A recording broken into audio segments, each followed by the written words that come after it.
I need a degree. I swear. I ain't just funny. I'm intelligent too. Now Yeah. you in a hot seat. We Okay. call this the speed round. Oh fuck no versus fuck yes. I like this. Let's go. Right? Comedy over battle rap. Damn, why you do this, bro? Nobody don't care what you really going through. They wanna laugh. My father died the same week I had a show. And I couldn't even, I'm out. I can't do the show. No, I gotta go be funny. Welcome to Personal Perspectives Podcast, episode 1. And today's guest really don't need no introduction, but we still gonna give him one.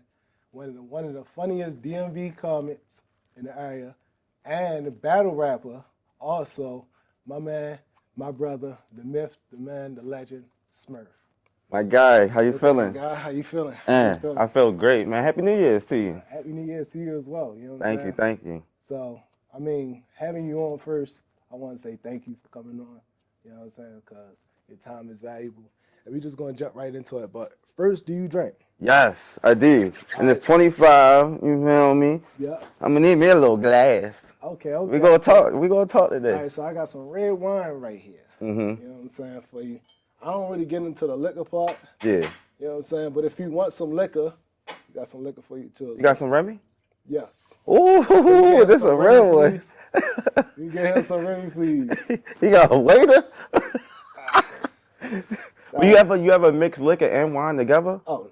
Oh, yeah. But look, we got 2 cups for you, so Yeah.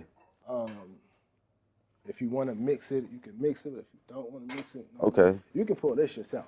All right, my guy. See? But yeah, I'm starting already, man. Appreciate it. Man. Definitely, pull up as much as you God. need too as well. But it's definitely great. Yeah, we got. Oh yeah, definitely. Cheers. Can't be that disrespectful, bro. 2025. 2025. My success. Love this though, man. I love it. I appreciate it. That's some sweet wine right there. That's some sweet wine. So, first question I got to ask you is, how's your mental? Like from 1 to 10, how's your mental? My mental? Yeah. Hold up. Is it 1 being the worst and 10 being the best, or? Yeah, 10 being the best, 1 being the worst. I'm gonna say 7.5. 7.5. Mm-hmm. So why 7.5? Run me through. I got life, job, by me trying to do what I'm doing for as being a content creator and a comedian, you still got outside things that like just mess it all up. So sometimes I get, emotional or depressed or stuff like that because it's a lot being a comedian.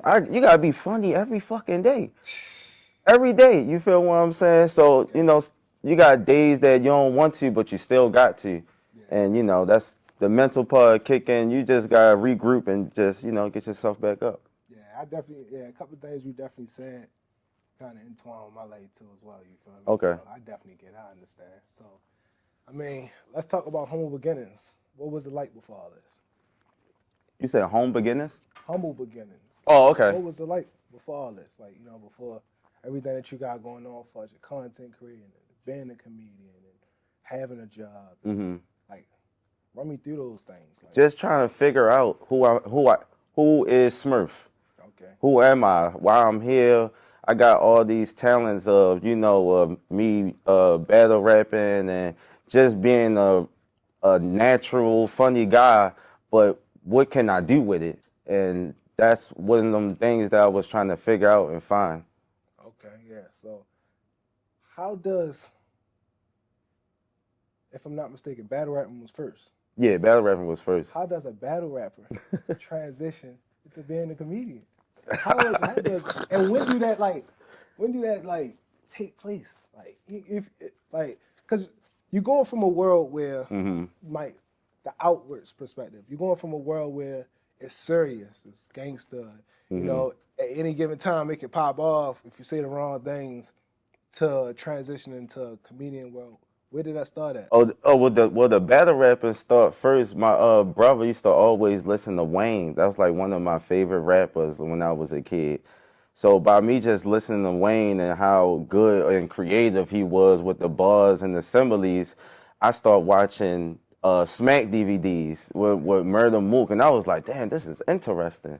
But what I did was I I I ain't gonna lie. This is the first time I ever said this. This is the first time I ever said this. In school, I'm just one of them guys, one of them kids. You know, my teeth messed up. I don't really got friends like that. So I'm trying to figure out how can I be the cool guy. What I did was I will take people lyrics, remember them, and then battle kids in school. And they used to be like, yo, this nigga fire, right? Okay. So that made me be like, oh, I get it. Now I know how to do it. And then I just did it myself far as like learning how to write and like put words together. Okay. So who do you feel like in the battle rapping world? Like, cause I used to listen to Cassidy, if you know. Okay, You know what I'm okay, yeah, saying? yeah, Like, that's classic. That's a Cassidy, classic. Tay Rock. Mm-hmm. What's my other guy? He used to be on he used to be on Wild 'N Out and everything. Charlie Clips? Charlie Clips. Oh man. Yeah, I met Charlie him. He Clips. cool. You know what I'm saying? So Mm-hmm. like who do you feel like you take after? Tay-Rock. Tay Rock? Yeah. That's just the Baltimore in you. Yeah, you can say that, but it's like bro been doing this as long as I've been doing it. You get what I'm saying? But it's just bro is just he just too good. He creative, and anytime I got a battle or I'm trying to get in the zone or somebody that never watched the battle before, I put him on first. Okay. So I definitely look up to Tay-Rock when it comes to like battle rapping.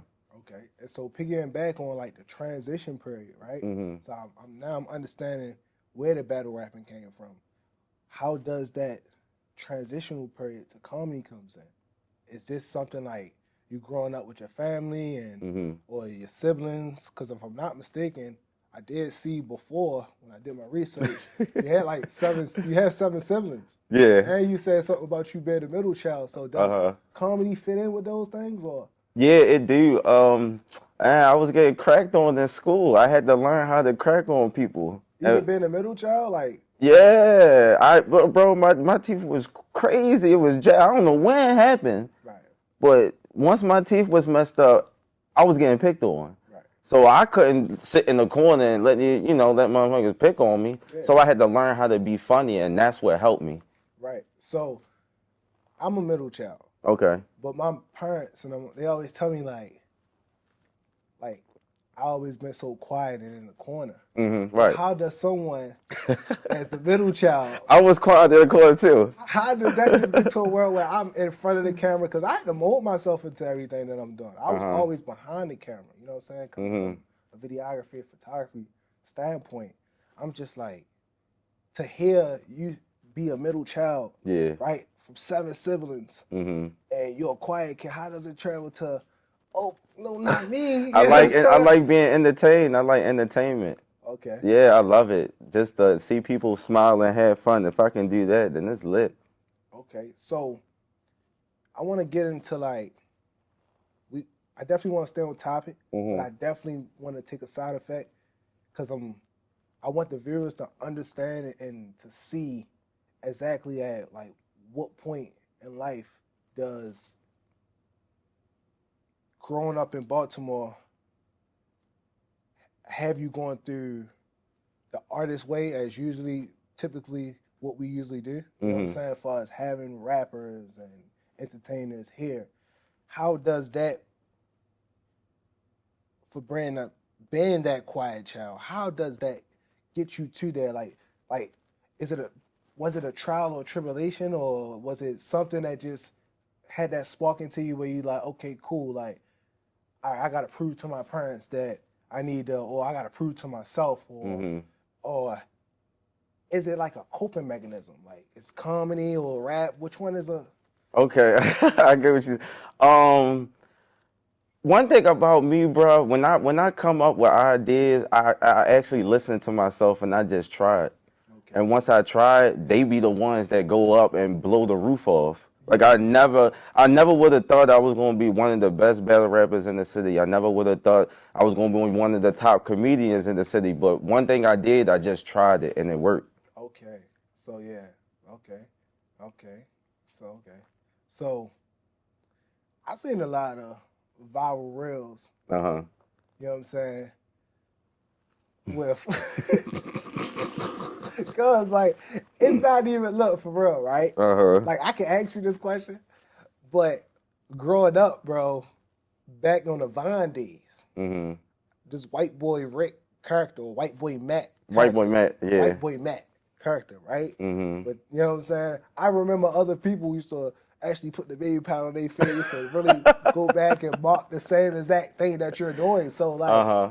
during those Vine days, you know what I'm saying? Like, where did that character come from? Like, can you narrate just Yeah. the thought process, or did it even come from Vine? Like, what was you? It wasn't. It ain't come from Vine. Somebody must have took it and just clipped it on Vine. Okay, But I was I had my first son, and I was like, all right, Halloween about to come, and I just want to dress up one more time. I just want to be in a costume one more fucking time, right? right, My aunt used to do makeup a lot, and I used to work at Whole Foods. And when I worked at Whole Foods, I could act like people. I can imitate anybody I be around. So once I figure out how they really act, I was like, oh, this is easy. So I okay, told my aunt, I was like, look, I got a costume I need to do. I need you to dress me up as a white guy on crack. right. So what she did, she took me in the bathroom, and she had baby powder, bruh, and she was patting the baby powder on my face like foundation, and she had mascara or something and put it under my eyes because the black shit under my eyes is detailed as I stayed up all night. I ain't get no sleep. I'm high, right? So and then my grandmother had a wig. So my grandma had a lot of wigs because she go to church, Right. right? We know how And them grandmas little get. mannequins that be on the dresser. I said, I need that. She grabbed the wig, put it on me, and I'm like, all right, I got my costume. So I hit my homeboy up, and he was like, yo, you look crazy as shit. I said, yo, I'm about to go up the village, up the Giants. He said, you bluffing. I said, meet me up there. We went up there. We was in, I don't know, aisle 7 and shit like that. Motherfuckers was looking at me like it wasn't Halloween. That was the crazy part, right? So he recorded it. I said what mind you, I just said what I said. I ain't had, oh yeah, I'm gonna say this. I just said it. Said what I said, posted on Facebook. That's what I posted on. And the next morning, I had a million views the That's, next day. so you telling me your first time My first time. you ever posted anything about comedy, a skit, or and a million? A million. So and this was back when? 2014. So this is so you really an OG in this. I'm an OG. And that one video go viral every year in October. To this day, that one video, they post that shit every year for October. Okay, man. Okay, dang, that's lit. That's lit. Yeah, But that's I ain't know like what to no. do. I'm looking like, But do you understand, bro? Like this is the thing that I don't think that people don't understand these days is that yo 1 million views is 1 million people. yeah, That was back in 2014. that was back in 2014. So recently, to update and fast forward to 2025 or 2024, because but how is that going? Like, is it still that same up tempo, or is it? It's still the up tempo. My average is about to like 30 to like 80,000, but it depends on what type of content I do or if it hit or not. But World Star hit me up last year Okay. about a video that I did for as it was like a little skit, and I didn't even know it was really them. I was like, and they asked me, "Is like this really you?" Yeah, my thing is me. It's me. You talking to me? Right. But I go viral every year. Every year I go viral. So from 2014 to 2024, that's 10 years, right? Yeah. In 10 years, how many millions of views do you think you'll accumulate? Yo, at least over 20. Over At 20 least million? because you got to think about the people that takes the videos and post it on YouTube and Vine that I never even, you get what I'm saying? So it got to be over 20 million. And that's more than just in Baltimore, it's all over. Okay, You get speaking on that, right? Mhm. Do you think you get enough love from your hometown, enough support from your hometown? Yes. You did? Yes. And I experienced it doing comedy. I like that. I love that because you know where we come from. Yeah, They say it's a crab in a barrel thing, I never experienced that. and I don't feel like I experienced that. I never So that's experienced something that. that like we probably need to shine more light on. You know what I'm Yeah. saying? Because we do have people out here that really feels though that we can make it here. Yeah, You get what I'm saying? we can make it here. It's just that you just gotta be positive and just be real and just show love when people recognize you. That's it.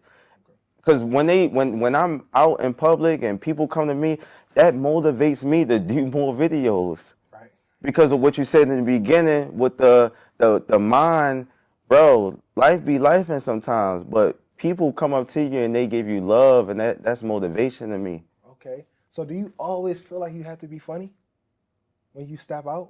Nah, I don't. I just gotta be me. Just gotta be you. I just gotta be me. That's You one feel me, that cuz? you just gotta be you. I just got and I think that's why a lot of people love my content and love what I do because it don't matter where I'm at or what I do. I'm just me. Okay. So do you think social media help comedy or did it hurt comedy? I think it helped it. I think it helped it because people go through a lot of things and once you comfortable and you know who you really is and you express and you show people, bruh, I'm gonna tell this right now. If you're a comedian, an upcoming comedian, and you posting your videos and you getting 20 likes and you think that's not enough, just imagine 20 people coming up to you every day telling you you're doing a good job. And that's Like going to that. grow. Yeah, I like that. That was a bro. That was a that's, I like that, bro. You feel what I'm saying? So how do you feel about cancel culture and how does it impact comedians? You said how I feel about Cancel culture and how does it impact comedians? said cancel culture. Yes, like That's a big word. What's that mean?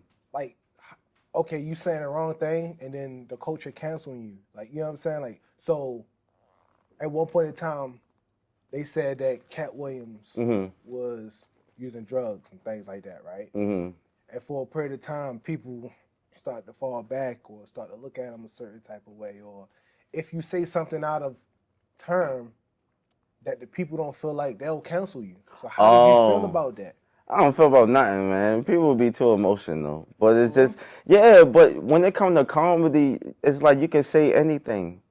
You shouldn't even take nothing personal. So it's nothing. You just feel like you have no filter. Like you can say whatever you want I to say. I should be able to say whatever I want. You should, but do you think that? I do.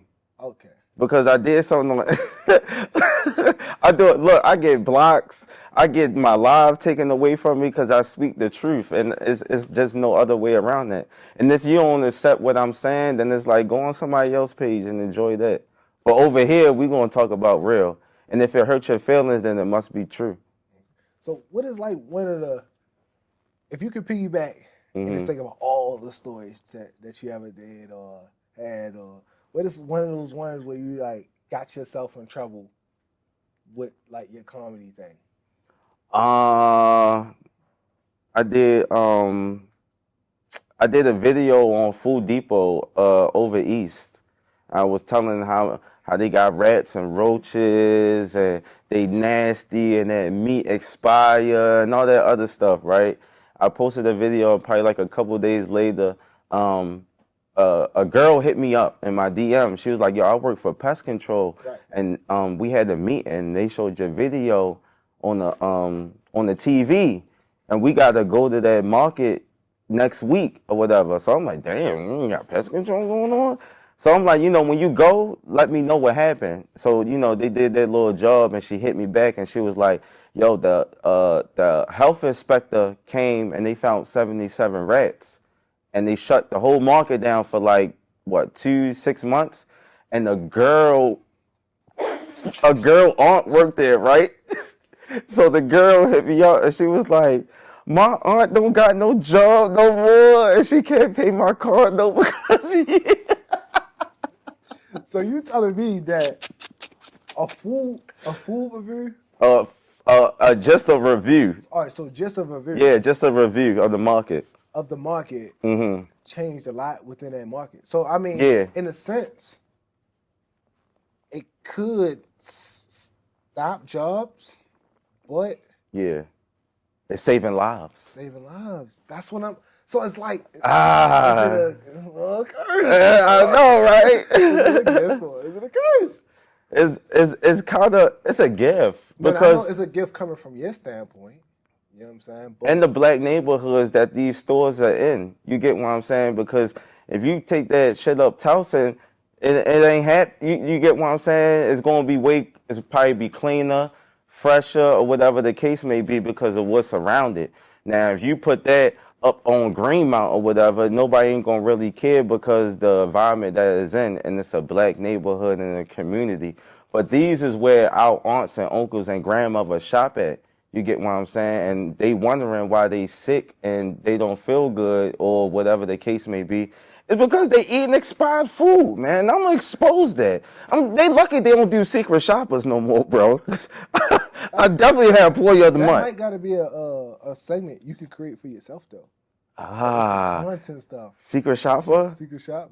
You know what I'm We saying? gotta talk after this. Okay. Let's talk. Okay. So give me a moment in your life when you didn't have that comedian spark. When I didn't have the comedian spark, Yeah, like you just, or just a period of time where you just felt like you wasn't, it just wasn't your thing, or if it slowed down for you, like when you didn't have that comedian spark. Because like right now, I mean, from F-Nose to the skits down to White Boy, you got some hits. right? So like, give me a time where you did not have that comedian spark. Probably when I lost my job. When I got fired. That shit hurt it. See, I know you. Right. So we having these talks. Right. You feel me? And like, A lot of people don't think I got the job. But once I got fired, I was like, this shit corny. I don't want to post. I don't want to do nothing. You get what I'm saying? But that's one of them that we gonna go back to the beginning. The mindset. You get that's just something I had to work on. I had to get out of it. right. But that's one of the moments that I ain't want to be funny no more. Okay, so with 2025, right? Uh-huh. And you at that one point in time, you not having a job and seeing how that impact your career that you want to move into or that you're really already into, but now you want to transition that career into living off of. Yeah. How do you feel like 2025 that you'll take different steps to accomplish that goal to where though you don't have to worry about it? Right. Traveling and networking. That's just like one of my biggest goals this year. I did what I did for the city. I made a lot of people laugh. I've performed at a lot of venues and stuff like that. I just want to take it elsewhere, and I just want to unlock some more doors for myself. So like that's like one of my biggest things for the 2025. Just traveling, just networking, and meeting new people. Okay. So what's something that people don't know about being a comedian? Like they don't really realize it. Like behind closed doors. Like What's something that people? um, nothing. Nobody don't care what you really going through. They wanna laugh. My father died the same week I had a show, and I couldn't even. Yo, I'm out. I can't do the show. No, I gotta go be funny. Yeah, it's crazy you said that because my mom passed in 2022 and we talked about that. You know what I'm saying? But it's funny that you said that because in order to pay for the funeral, I have to keep doing what I have to do. First, I gotta go do photo shoots. So I didn't really have that time to mourn. You know what I'm saying? Like how somebody truly should have done because I'm that person in the family that keep going and that has to build opportunities and create different platforms in different ways. Right. How did you get through what you got through at that period of time, and what was you feeling on stage when your dad passed, bro? I could just hear him saying like, bro, do that, just do it, and because he was like one of my biggest supporters to the point that he wanted me to make it so bad because he wanted, I think, a Lexus truck. He was like, boy, when you make it, give me that Lexus truck. Boy. So that's all that was in my mind the whole process. It was like I can't back out. I can't like get in this shell and sit in a corner and nothing like that because if I had a talk with him, he gonna be like, bro, get on that stage and give me that Lexus truck, please. Yeah, my mom, she just wanted me to pay our house off. Just to play the house off. Don't. She always just say like, Mm-hmm. don't let nobody lose this house. You know what I'm saying? So like, that's just one thing that I stand on. Is like That you stuck I'd rather with. just So anytime I get a chance, I'm just like, put here. And Yeah, get that facts. done, you know what I'm saying? So that's just something like we've been in that house with. I mean, reality. Still got the house? Yeah, no. Oh, that's fire. No, we ain't leaving. We good. Oh, okay, I got we got that. We good. Yeah. We good. So, tell me about a time where, because I want to go back to the reviews, right? Because people, do you do reviews like often or like, I want to get a little bit more into that, but tell me a time where like certain landmarks got back in contact with you. I know you said that someone from their family, but I'm talking about someone directly from The spot that I talked spot about. that you talked about, or did they even do anything Melbus. different? Where? Melbus. What is that? That's over east. Oh, you gotta run me through that. So it looked like a goddamn fucking firehouse. It looked like a fire station. Okay. It's Melba's on East. I think it's on Greenmount, if I ain't mistaken. Correct me if I'm wrong. Okay. I did the video, right? Yes. And the owner hit me up. Yeah, please, thank you. Okay. Yeah, hospitality. I might come back. All right, my guy. So once I did the video, the lady from Melba's, the owner, hit me up in my DM, and she was like, "I see you had, some difficult times down here. We want to make it right. How about you come down here tomorrow? Drinks on me." Oh fuck no! I'm not going down. They're gonna beat the shit out of me. I'm not going down there. Right. No, I ain't do it. I replied to her, and I don't know what I said because this was like in the beginning when I'm just going crazy. I'm talking about everything. You get what I'm saying? But one thing that I had was I never wanted to talk about black-owned business because I just know how hard it is for us to get to that point.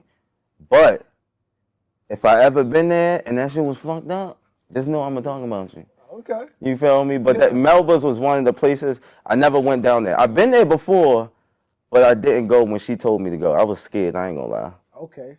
So I did a little research, right? Oh shit. And with this research, I found out that you did one food review on a billion-dollar company, a multi-billion-dollar company. For real? And they rebuilt the whole building, which was McDonald's. Oh. Tell me about it, see? Okay. You did what I'm saying? Yeah. Okay. So McDonald's on Franklin and Woolworth. Yes. Or whatever. Bro, that McDonald's was so trash and ghetto. I think they had like the corner store where you put your money and you spend the thing. They had one of those in the drive-thru, right? Okay. And it was a live vibe. So I did it, and Waka Flocka baby mother reposted it. Right. And once she reposted it, probably like a couple days later, bro, they tore the whole thing down, and now it looked like it's supposed to be in Towson or Arundel Mills or something. So you telling me that your review reached Waka Flocka's wife? Yeah. She reposted. Mm-hmm. And then where she's from, or if we're not, I think she from Baltimore. Oh, so but she she from live in here? Tammy. Okay. Yeah. She from Okay. Baltimore. So she was like, "Oh, I know that McDonald's." Right. And she said in the comments, and then she reposted it or whatever. Okay. I don't know who watches my shit to make decisions, but I want to meet them. Yes. So we need to figure that out. You need to figure out. And that McDonald's is like, it got 2 floors, I Yeah, think. I seen it. That was like one of the best McDonald's in the city. One of the best McDonald's over West Baltimore. Yes. There's no McDonald's touching that one. And it's and I tell people, I meant to go back there to do like a little I wanted to do like a MTV Cribs. You should have got the before and the after. That would have been. That'd been crazy. But you still gotta go run that MTV Cribs. Yeah, I wanted to dress like how it was back in the day, like big white T-shirts and stuff like that, and be like, yeah, that's diarrhea, come how, and they open it. You know how the shit be going fast. Yeah, I really wanted. That's one of the contents I wanted to do that I've been thinking about. I like it. I think you should shoot for it. I'm expecting to see that too as well. All right, I I'm got hoping you. you'll see that. All And right. everybody that's hearing this right now, he said that that's one of the things that he's gonna do. So I need to see that, right? So get a little sauce. You know what I'm saying? I seen that you did a skit in the hotel with a trench coat on, looking for Diddy. At this point in time where Diddy's going, like the Diddy Yeah, the situation is Diddy going situation crazy. is All going these on. hundreds of situations that he got going on, right? And what is running through your mind? And from the time, this was early, when this was before the 100 and something. This is right after he did what he did to Cassidy. Yeah. So it's like the hotel room and these situations. How is your comments? How is your views going? And did you even go in with a mindset of like, it might be too much, or it could be something, or Hell how's this no. going? Nah, my man. Shout out to Vega, and Mac, Ink Over Everything. Those two, they came together and they hit me. They was like, we gotta do a Diddy skit about the Casey. And yo found the hotel on Route 40. I think it's the Holiday Inn, and it looked just like the surveillance camera. And he got me the code and everything, and he was like, look, just act like this and that, and then I'm just natural, and I just pieced it all together. But I don't be thinking nothing. It's funny. If it's funny, I'ma post it. Yeah. Okay. If it's entertaining and funny, I'ma post it. Okay. So you transitioned from a character, right? A character to doing skits, to doing food reviews, but having a status, like a status symbol of, oh F no, not me, right? Yeah. To stand-up comedy, right? What is the next phase that you're looking for? Like, what is something else that you like I understand that, there's no ceiling, but like, can we get something for 2025? Like, can we get a sneak peek? Y'all gonna get a lot, but the thing is about me, I never know until I try it. Right. I can't even tell you what the next mission is until I do it, because I don't know until I do it. Okay, so you basically, so what I'm trying to understand right now, right? Because I know me, right? I study, I watch, I do my research and all those things, right? I'm trying to figure out, how are you just coming up with all these dope different things? Like, who are you? Who's inspiring you to do these things? Like, I listen to myself. yourself. I listen to myself. That's like a secret. A lot of people get ideas of what to do, but they don't listen to themselves. So they don't get it done. They don't get it done. It's like one of those things that just go in and out. You get what I'm saying? Like like with you. Okay, let me ask you this: how you come about with the going to Africa and shoot it? All right, so I actually was working with this company, right? And they wound up transitioning me from Baltimore to Atlanta to create all their content, their podcasts, all that different type of stuff. So we wound up, it was Michael Vick's wife and honeymoon, and that's one of the guys who podcast I was shooting. That's one of the guys that I'm a contractor working with. So Vic and them never been to Africa, so it was like a time when we went to Africa. But getting over there, as I got all my work done and stuff, I started, venturing out and doing different things. So that's just how that came about. So I'm like, bro, like, because anywhere that I travel, like I was fortunate enough to travel everywhere from job, work, or however I want to do it. You know what I'm saying? I just like to be with the locals, bro. Okay. You know what I'm saying? Okay. Like, I never want to put myself on a pedestal to where as though I feel like I have to just be in the tourist areas. So me going to Africa, like, just gave me that experience on everything. So you ain't never like second guess? Nah. You just did it. Yeah, you just gotta do it. See, you listen to yourself. Yeah. So like, that hit me. You know what I'm saying? It hit you. It was like, listen to yourself. Right? Okay, so list your 1 to 5 top comedians of all time. You said 5? Yeah, from 1 to 5. So your top 5 comedians of all time.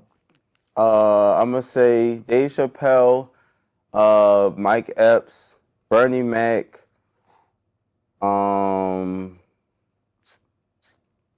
Earthquake, and Martin. Mine.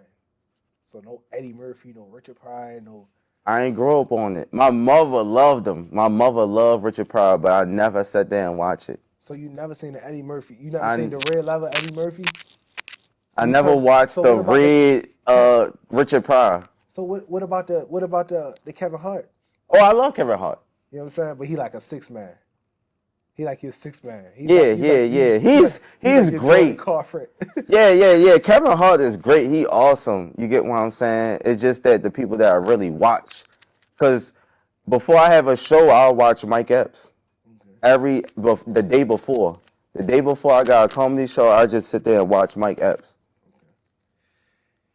Okay. So if you could have a conversation with yourself, what would the message be? Like, what would you try to install into yourself? Stop overthinking Stop overthinking. and stop thinking about what could happen and just do it, and then you can judge about the results that you get once you finish doing what you gotta do. Okay. I cage myself in sometimes because Baltimore feel like it just ain't nowhere else to go. You ever feel like that? Nah. You never felt like it? So I had a chance Okay. to play like sports at a young age. Mm-hmm. So I was always traveling from Pop Warner. Oh, I used okay. to play basketball, so AAU. So I was always having different friends from different cultures, different walks of life. Mm-hmm. So my mindset for Baltimore, my family kept me active because I didn't come from a family of like nurturing. Oh yeah. I came from a financial background. Mm. So coming from that financial background, you get what I'm saying? It was just like, all right, we're gonna make sure at least anything he want to do, we'll at least put him in. So you had that support. Yeah, when it came from sports, cause like Okay. my, It just got. cause look, right, like this how it was. Like as I started getting older, the things that you have to do when you're a kid, Yeah. your parents like, okay, like Yeah. at that point in time, it doesn't. You don't have to. At that point in time, you had to do it. Like if mama cooking steak tonight, we all eating steak. Oh yeah. You know what I'm saying? Yeah. It ain't no eating nothing else. You know what No, I'm saying? you So, ain't. You don't got options. right. So as I got older, Mm-hmm. my perspective on everything started shifting, and then like sports in my family started turning into a job because I have a lot of successful people in my family that play sports. Okay. So everybody like, oh, you the next one up. Mm-hmm. And then once I caught a concussion in high school and it was severe and stuff like that, I had committed to Temple University for football. Okay. And I couldn't go because I caught another concussion on top of that my senior year. Mm-hmm. So just understanding all that situation for real, once I disconnected from sports, it was nothing else to do but what the family did, Right. what the family did. You know what I'm saying? Right. So Right. I didn't want to go that route. So once I got into the entrepreneur world, they couldn't really understand it. It was like, get a job, go to school, The regular. do what the family do, Right. or do what the family do.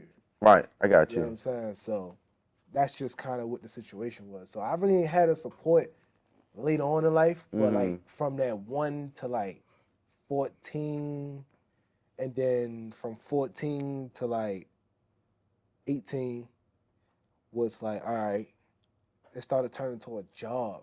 Like, you know what I'm saying? I'm waking up, I'm training 3-4 times a day. You know what I'm saying? Like, and it's just, I started losing the real love for it. And then once the injury part came on, that was just icing on the cake. So, but then from 18 to now my family is starting to come around and they're really starting to understand. They understand what's going on.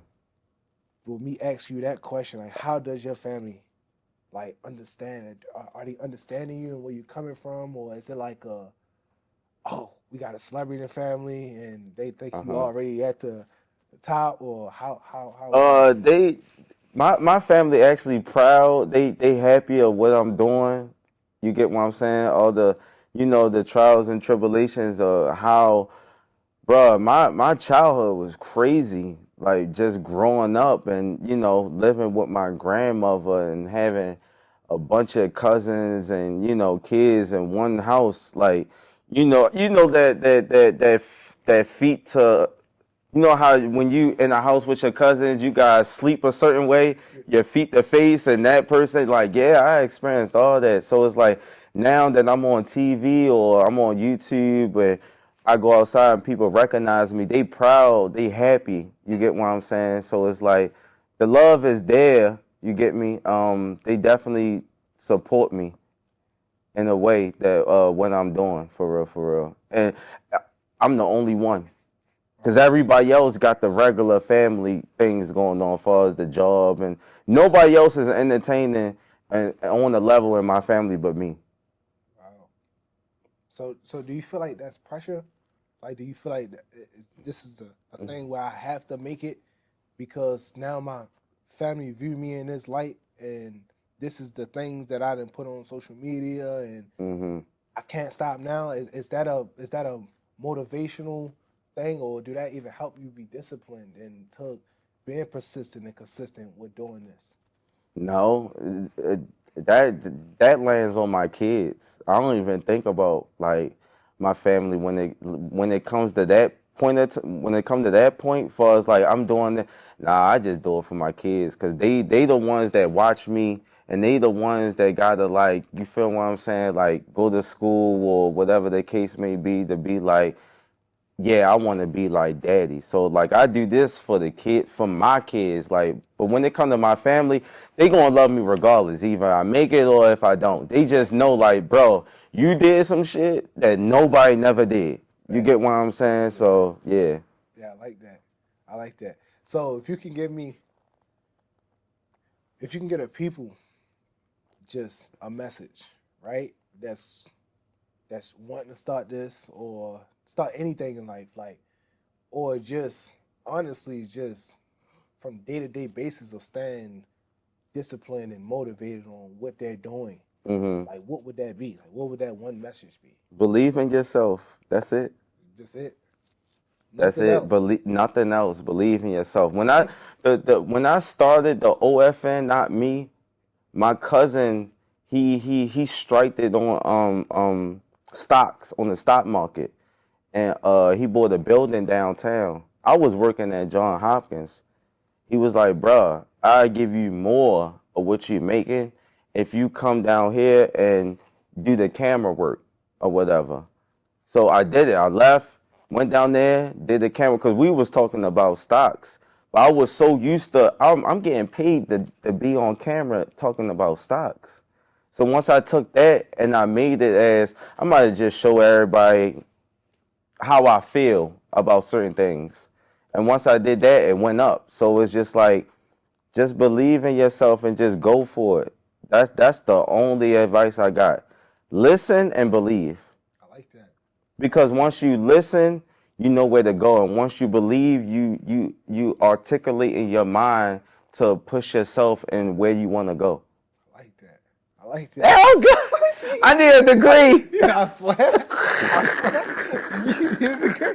All right. So You know, listen, I right? ain't just funny. I'm intelligent too. Okay, right? Yeah. Now you're in a hot seat. Okay. We call this the speed round. Ooh, You I feel like me? this type of So game. it's oh fuck no versus fuck yes. I like this. Let's go. Right? So sexy red over Glorilla. Gorilla. So fuck yes. Fuck yes. Okay. You know what I'm saying? Under Armour over New Balance. Oh, fuck no. Eddie Murphy over Kevin Hart. Oh, fuck no. Oh, fuck no. I never watched Eddie Murphy, bro. Okay. Tito's over Henny. Oh, fuck yes. Okay. Comedy over battle rapping. Damn. Why you do this, bro? What? Comedy on.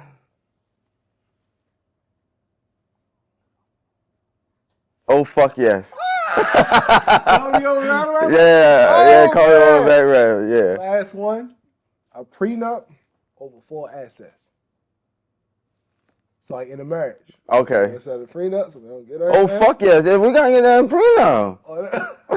You gonna take everything from me once I work hard? Oh man. Oh man. So I mean, before we wrap things up, right? Is there anything that you want to promote? Is there anything that you want to tell the world or get it done? Because I really appreciate your time, and Hey, yeah, most definitely. Yeah, thank you for having me on the show, the podcast, man. This was very welcome. I appreciate it. We in 2025. I need no Nike, just do it. That's your camera right there. That's me? Yeah, that's you. Look, no Nike, just do it.